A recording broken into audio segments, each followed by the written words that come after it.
Je vais donc vous présenter au nom d'un collectif, et puis on va faire un deux voix décalé, c'est-à-dire que je fais la présentation, et puis pour les réponses, on va se partager, les réponses aux questions après la présentation, on va se partager le travail avec Guillaume Veva. Je vais donc vous présenter au nom de notre collectif qui avons travaillé sur cette question depuis presque 2 ans maintenant, le projet de coopération Québec-France contre la dépression et l'isolement, résumé sous l'acronyme CQFDI. Alors, en écoutant Jean-Jacques présenter l'ensemble de cette session plénière, je me demandais pourquoi finalement avoir situé cette intervention dans le cadre des connexions sociales. Alors, vous verrez, il y a un volet connexion sociale, mais peut-être le plus intéressant et le plus novateur, en tout cas pour la francophonie, c'est la connexion de 3 stratégies de prévention du suicide, ce qu'on appelle maintenant la prévention multimodale. Et c'est le cœur de cette présentation. Alors, rapidement, le plan, je vais rapidement passer sur les 3 points de départ, un point de départ épidémiologique, un point de départ en termes de poids de facteurs de risque, le poids de la dépression, le poids de l'isolement dans le risque suicidaire, et puis les actions de prévention probantes, en tout cas dans la littérature, à la fois dans la littérature internationale et dans la littérature francophone. Je vous détaillerai ensuite un peu plus de façon un peu plus précise le projet lui-même, à la fois ses partenaires, ses principes, son contenu, et puis je vous dirai en conclusion où on en est dans sa mise en place. Le point de départ, parmi les 3 points de départ, le point de départ épidémiologique, bon, vous le savez, ça a été rappelé par Christian Baudelot hier matin, la situation épidémiologique française s'améliore, 8 879 décès par suicide en 2014, avec un taux pour 100 000 de 13,8 et une diminution de ce taux depuis 1996 de quasiment 21%. Parmi cette situation épidémiologique, au sein de cette situation épidémiologique française, il y a des disparités, vous le savez, et en particulier des disparités régionales. Je vous montre sur cette carte les régions les plus sombres qui sont les plus frappées par la surmortalité. Vous voyez que c'est un grand axe ouest qui va de Lille à Bordeaux et dont l'épicentre est malheureusement la Bretagne, avec une surmortalité d'environ 60% et une surmorbidité d'environ 50% pour les tentatives de suicide. Pour le Québec, la situation est un peu la même en termes épidémiologiques. Rapporté à la population, les 1125 décès par suicide de 2014 aboutissent à un taux pour 100 000, vous voyez, très très similaire au taux français, 13,4 pour 100 000, et avec là aussi une évolution positive depuis 1996, moins 23% pour les décès par suicide. Donc voilà pour le point de départ épidémiologique, une situation certes qui s'améliore, mais toujours préoccupante dans ces 2 régions. Le autre point de départ, parmi les facteurs de risque de décès par suicide, que je vous ai listé sur cette diapositive à partir d'une diapositive que j'ai empruntée à Jean-Louis Terra, une conférence qu'il avait fait au Luxembourg en 2015. Vous voyez que le poids de la dépression, qui multiplie le risque de décès par suicide par rapport à la population générale par 20, et le poids de l'isolement, bien que ces chiffres soient moins fiables dans la littérature, qui multiplie le risque de décès par suicide par 15, le poids de ces 2 entités, une entité sanitaire, la dépression, une entité sociale, l'isolement, est assez fort par rapport, par exemple, au poids du fait d'être un homme, d'être endeuillé par suicide ou de souffrir d'un trouble de la personnalité. C'est pour ça qu'on a retenu ces 2 variables dans cette stratégie multimodale de prévention. Et 3e point de départ, on voulait s'appuyer dans ce projet de coopération franco-québécois de prévention du suicide sur des stratégies démontrées comme efficaces.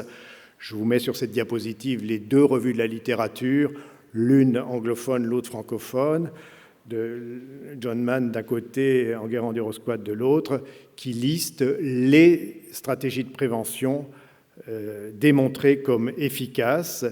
Et je vous ai mis en rouge, parmi ces 5 stratégies de prévention, celles qui vont être utilisées dans ce programme franco-québécois, à savoir la formation des professionnels de santé de première ligne, des médecins généralistes, le traitement des troubles psychiatriques, dont la dépression, qui est nommément citée dans les recommandations, et le maintien d'un contact après tentative de suicide, dont on a déjà beaucoup parlé depuis mercredi.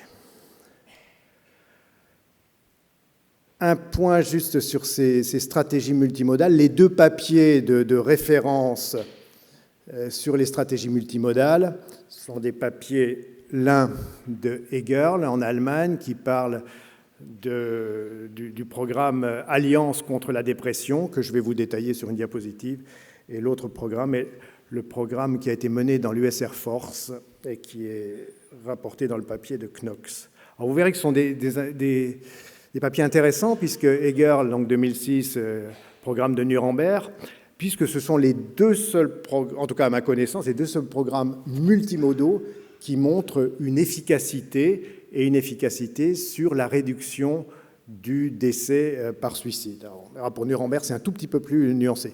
Donc Nuremberg, en Allemagne, c'est un programme sur 2 ans, qui est dans le début des années 2000, qui teste une stratégie multimodale dans une région, la région de Nuremberg, versus une région contrôle, qui est la région de Würzburg.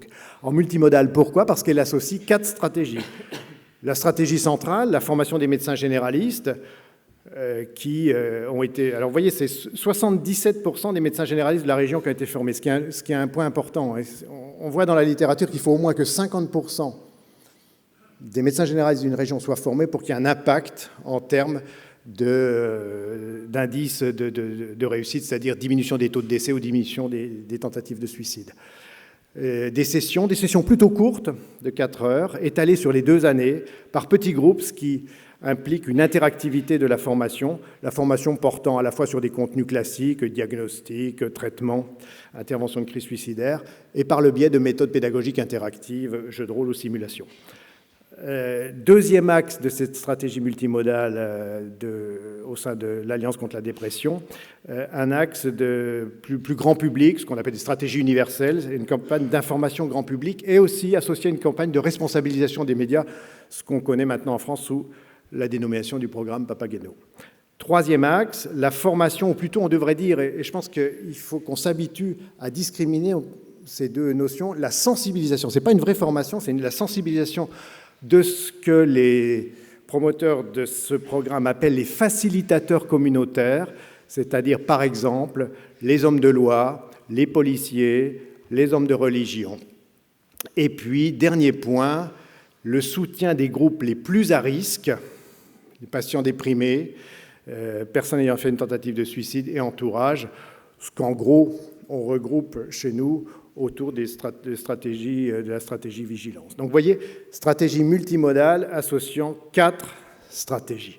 Eh bien, les résultats sont assez probants sous 2 formes, avant-après, avant l'implantation du programme, après l'implantation du programme, puis en comparant aussi ici, Nuremberg, ailleurs, Würzburg, avec une baisse en 1 an de 20% et en 2 ans de 24% de l'ensemble tentatives de suicide TS, tentatives de suicide, décès par suicide, à la fois chez les hommes et les femmes, ce qui est un point important, et une baisse de 18% à 1 an et de 26% à 1 an des tentatives de suicide, dont une baisse de 47% des tentatives de suicide à plus forte létalité.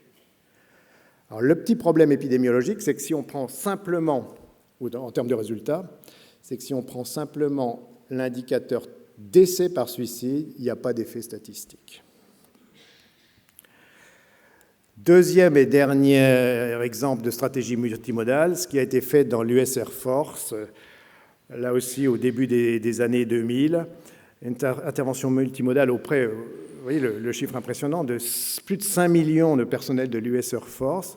Alors, dans ces 5 millions, il y a 84% d'hommes. C'est pour ça que cette stratégie multimodale est intéressante, parce qu'elle vise finalement un sous-groupe qui est plus à risque de décéder par suicide. La stratégie générale était reposée sur l'identification des troubles mentaux et des troubles addictologiques et la réduction du suicide, et combinait 11 actions. Je ne vous ai pas, par défaut de place, listé les 11 actions, mais retenu 3. Former des sentinelles, accroître le rôle de prévention des professionnels en santé mentale, ce qu'on retrouve aussi dans Nuremberg, et puis sentinelles également, c'était les facilitateurs communautaires, et mettre en place un système complet de services psychosociaux. On voit bien là aussi le lien entre des stratégies centrées sur le sanitaire, dépression dans ces QFD, et des stratégies centrées sur le social, isolement dans ces QFD. Et là, les résultats sont simplement des résultats avant-après l'implantation du programme, avec une réduction du taux de suicide de 33% sur ce sous-groupe particulièrement à risque que sont les hommes. Et une réduction également des autres variables. Les auteurs ont mesuré d'autres variables, les homicides, les morts accidentelles et les violences familiales. Et là aussi, ces 3 indicateurs décrochent, et dans des proportions tout à fait importantes, puisque entre 18 et 54%. Donc des résultats tout à fait probants dans ce deuxième exemple de stratégie multimodale. Munis de ces 3 points de départ, la situation épidémiologique, le poids de la dépression et de l'isolement dans les facteurs de risque et l'efficacité des stratégies multimodales, nous avons réfléchi à la mise en place d'un projet de prévention du suicide basé sur la prévention de la dépression et de l'isolement. Les partenaires, les principes, le contenu seront l'objet des quelques diapos suivantes, et je conclurai sur l'implantation et la procédure d'évaluation. Les partenaires en France, le GEPS, l'UNPS et la DGS, et au Québec, le ministère de la Santé et des Services sociaux du Québec, et un réseau de recherche, le réseau de recherche québécois sur le suicide de l'Université McGill, avec en particulier notre collègue que vous connaissez toutes et tous, Monique Seguin. Les principes, c'est ce que je vous ai dit à l'instant, ça repose sur de la prévention multimodale, donc l'association de différentes stratégies de prévention, d'une stratégie de prévention universelle visant la population générale, vous verrez laquelle on a retenu, d'une ou 2 stratégies de prévention sélective visant cette fois-ci des groupes à risque, les personnes déprimées ou les patients déprimés, les personnes déprimées ou les personnes isolées, et une stratégie ciblée visant les personnes qui sont déjà rentrées dans le problème, c'est-à-dire ayant fait une tentative de suicide ou ayant des idées de suicide sévères, ou des personnes souffrant d'isolement. Et puis on a essayé, dans ces 3 axes de prévention, de donner une place prépondérante aux nouvelles technologies de l'information et de la communication. Le premier axe, stratégie universelle, c'est la création d'un site web commun, franco-québécois. Alors pourquoi un site web? Pourquoi une stratégie universelle? Parce qu'on sait que 50% des personnes ayant un trouble mental, et vous avez vu sur la diapo qui résumait les facteurs de risque, en tout cas les facteurs de risque sanitaires, que les troubles mentaux, quels qu'ils soient, majorent le risque de décès par suicide. Eh bien 50% des personnes ayant un trouble mental ne consultent jamais pour ce trouble mental. Il y a une difficulté d'accès aux soins ou de reconnaissance même du trouble sur laquelle on pense pouvoir agir. C'est ce que les Québécois, les anglophones appellent l'augmentation de la littératie sociale, de cette capacité opérationnelle à se repérer comme allant mal et à aller chercher du soin ou du recours. Donc voilà la base à partir de laquelle on s'est dit qu'il serait intéressant de créer un site web. Pour qui? Il y aurait 3 onglets dans ce site web. Un onglet grand public, afin d'améliorer la connaissance des signes et des symptômes de la dépression, et les connaissances des lieux, des ressources en termes de lieux ou des ressources en termes de personnes sur un territoire déterminé. Vous verrez à la fin de la dernière diapo les 2 territoires qui ont été retenus. Deuxième onglet visant cette fois-ci les groupes à risque, c'est-à-dire les personnes souffrant de dépression, ayant fait une tentative de suicide ou ayant des idées de suicide sévères, et les personnes isolées, avec, dans un but à la fois d'auto-évaluation, améliorer la littératie sociale, et d'engagement dans un processus d'aide, d'aller vers. Et enfin, 3e onglet, pour les professionnels, à la fois les professionnels de la santé, essentiellement les médecins généralistes, et les professionnels des services sociaux, des intervenants sociaux, avec la mise à disposition d'un certain nombre de documents, de recommandations et de ressources.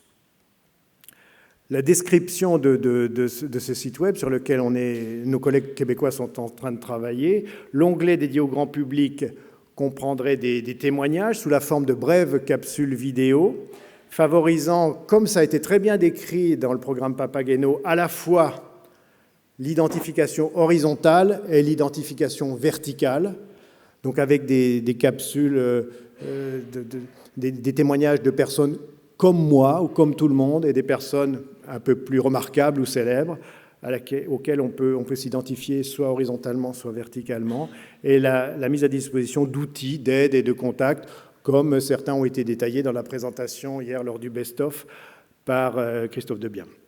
Dans l'onglet dédié aux groupes à risque, des outils d'auto-évaluation, des stratégies pour aller mieux, dont des stratégies pour briser l'isolement, et puis des ressources d'aide, évidemment, dont des numéros d'urgence. Et dans l'onglet dédié aux professionnels, des liens avec des articles scientifiques, avec des recommandations internationales, avec des contenus de formation sous forme de e-learning, et des capsules vidéo incitant à participer aux différents modules d'un programme québécois que je vous recommande d'aller lire, que vous trouvez facilement sur Internet, qui s'appelle le programme Jalon, qui est un programme de prévention du suicide reposant sur un meilleur repérage et une meilleure prise en charge de la dépression en soins primaires. Donc c'est un programme pour les médecins généralistes, mais qui peut, vous le verrez, ou dans les questions, je pourrais y répondre à ces questions, qui peut tout à fait être décliné pour, en tout cas dans le premier module, pour les intervenants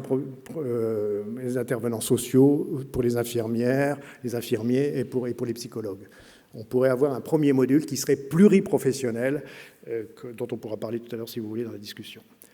Deuxième stratégie, la stratégie spécifique, visant cette fois-ci les populations à risque, c'est-à-dire dans notre programme, soit les personnes déprimées, soit les personnes isolées, et cette stratégie repose sur la formation des professionnels, à la fois les médecins généralistes et les professionnels du social. Alors pourquoi une stratégie visant la formation? Parce qu'on sait que les facteurs de risque associés au risque suicidaire sont bien connus, les troubles mentaux, dont la dépression, les difficultés sociales, dont l'isolement. On sait que la majorité des personnes qui sont décédées par suicide, vous voyez, 45% dans le mois, ou des personnes qui ont fait une tentative de suicide, 60% dans le mois précédent, ont eu un contact avec un médecin, et en particulier avec leur médecin traitant. Mais on sait aussi que ces actions de formation sont d'autant plus pertinentes qu'elles sont associées à des actions de sensibilisation de ce que j'ai appelé dans le diaporama les partenaires ciblés, mais qu'on pourrait appeler, pour aller plus vite, les sentinelles, qui ne sont pas tout à fait les mêmes d'ailleurs au Québec et en France. Il y a des adaptations culturelles qu'il faudra faire des deux côtés de l'Atlantique. Pour qui cette formation des professionnels? À la fois, le cœur de cible de la formation, ce sont les médecins généralistes, les infirmières et les professionnels des services sociaux, avec un second volet qui est un volet de sensibilisation des partenaires ciblés qui seront plutôt associatifs en France et plutôt communautaires au Québec, mais la formation serait à peu près la même.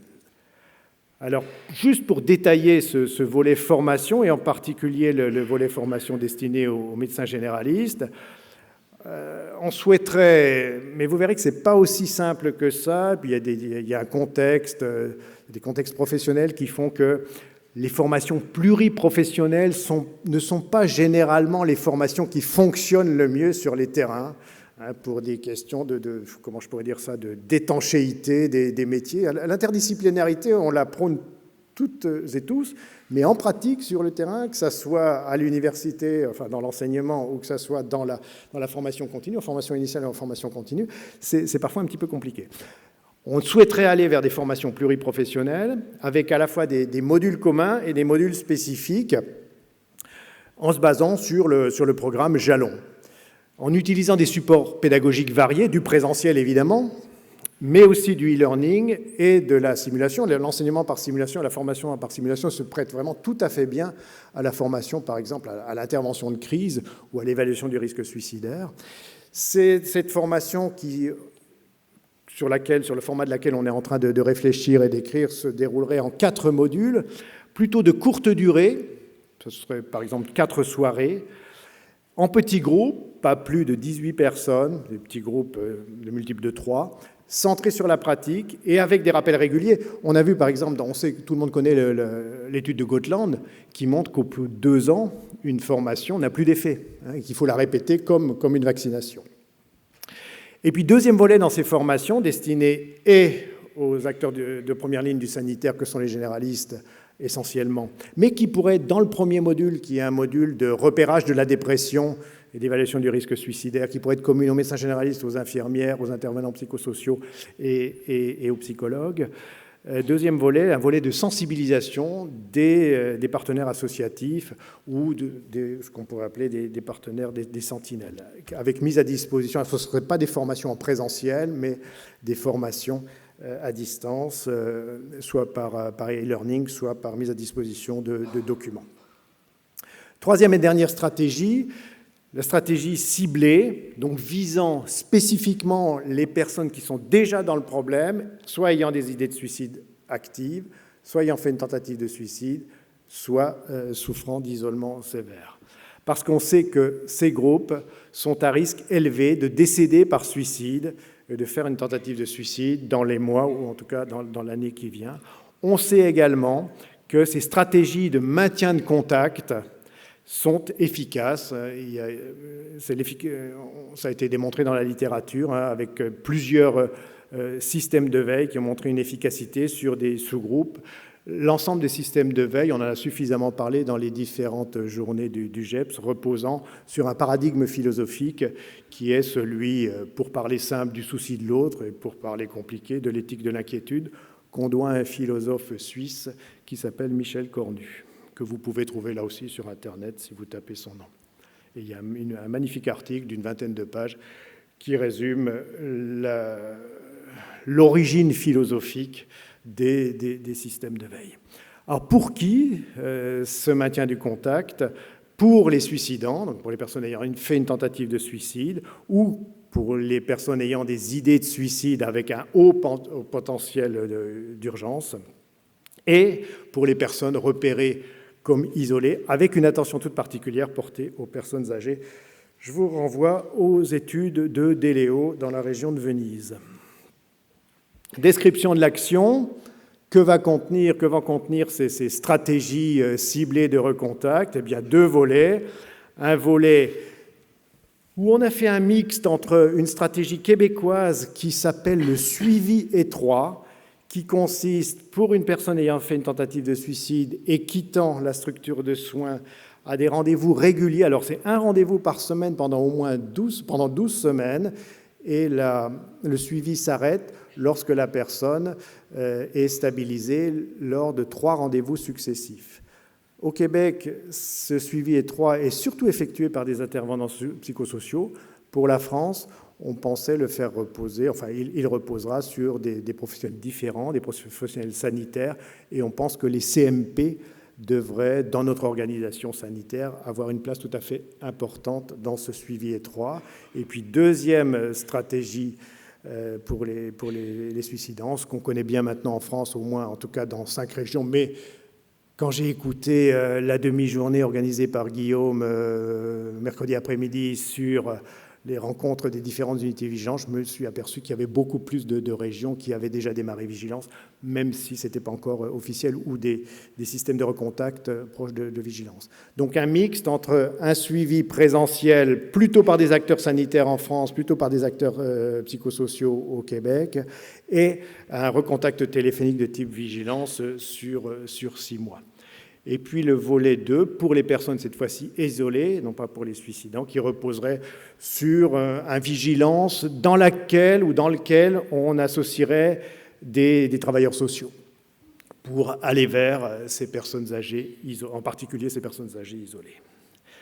Alors ça aussi, on pourra vous le détailler avec Guillaume, on a réfléchi à un algorithme pour savoir comment associer. Et je trouve que c'est un point vraiment important, encore après avoir écouté la demi-journée de mercredi après-midi, comment passer de la veille à l'intervention. À partir de quand l'intervention doit se substituer à la veille ou doit compléter la veille. C'est d'ailleurs pour ça que Vigilance est implanté au SAMU. pour permettre cette meilleure coordination, ce meilleur passage entre veiller et intervenir. Michel, 2 minutes. 2 minutes. En résumé, une stratégie multimodale reposant pour la stratégie universelle sur un site Internet, visant à améliorer les compétences actives de la population générale pour se repérer comme n'allant pas bien et aller chercher de l'aide.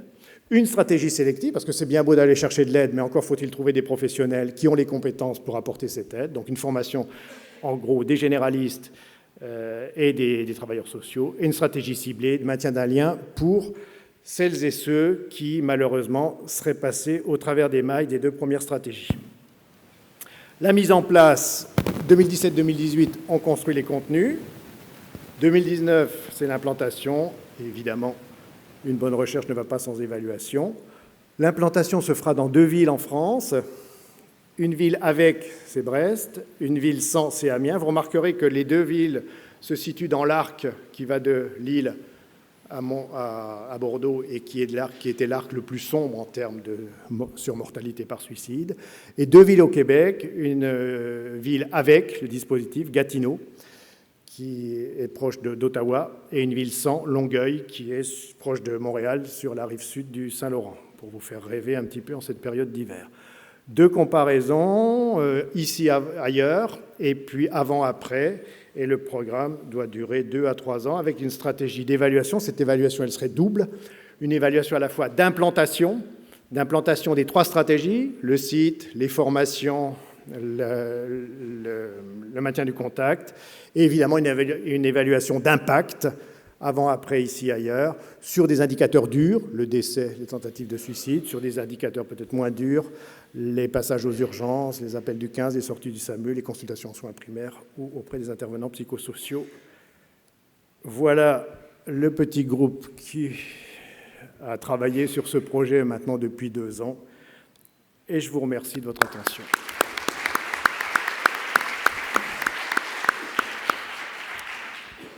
Merci beaucoup, Michel. Alors, il est 29, donc 1 ou 2 questions rapides et réponses rapides. Merci de vous présenter. Docteur Bernadou, médecin du travail, pensez-vous dans votre dispositif qu'il y a une place pour le médecin du travail français ? Je ne vous vois pas. J'aimerais vous répondre en vous regardant, mais voilà, je vous vois. Il y a une place. C'est une question qui nous a beaucoup agité. On a mis quand même 2 ans pour arriver à ce diaporama. Oui, on n'est pas très rentable. Mais parce qu'au début, effectivement, il y avait un volet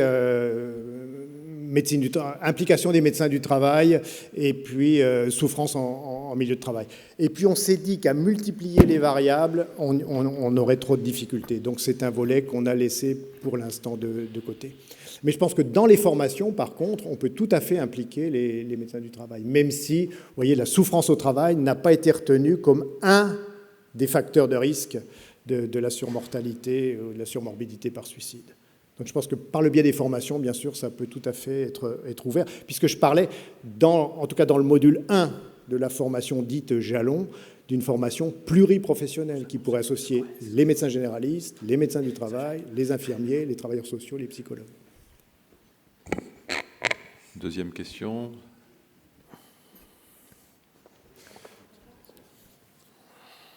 Pardon. Ah oui, alors il y a 2 questions vite. Alors voilà, Cécile Omnès et Jean-Pierre Soubrier. Si vous aviez une question pour Guillaume, ça me permettrait de boire de l'eau. Question courte, réponse courte. C'est très intéressant. Tu sembles dire qu'en France, la stratégie s'appuie sur les associations et au Québec, s'appuie sur la communauté. Oui. En tout cas, pour les sentinelles, pour la formation des sentinelles. Oui.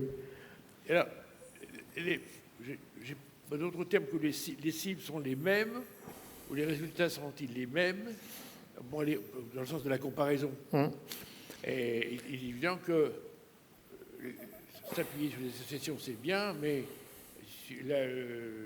sur la communauté, c'est peut-être aussi bien ou sinon meilleur. Les conseils de santé mentale communautaire, c'est extrêmement important. Mais c'est un des points aussi qui nous a frappé quand on a travaillé ensemble, les Québécois et les Français, c'est ces différences culturelles. Alors, elles sont particulièrement marquées sur les ressources sanitaires, qui sont chez nous quand même très hospitalo-centrées et très médico-centrées, alors qu'au Québec, c'est beaucoup plus sur les territoires et ça implique beaucoup plus des acteurs non sanitaires. Et puis l'autre point important, mais qui recoupe un petit peu celui-là, c'est celui du suivi des TS, qui est beaucoup dédié aux sanitaires chez nous, et beaucoup plus dédié au social et au psychosocial au Québec. Donc, après, on fait un mix, mais c'est pour ça qu'on fait des comparaisons France-France et Québec-Québec, avec une ville expérimentale et une ville témoin de chaque côté de l'Atlantique. Merci beaucoup. On est obligé d'arrêter là parce qu'il est 9h32. On est moins communautaire qu'ailleurs. J'ai pas entendu. Il est possible aussi qu'en France, on est moins communautaire que sur le continent américain, notamment. Oui, c'est ça. Hélas. C'est ça. Ben c'est comme ça. Il faut faire avec ce qui est. Voilà.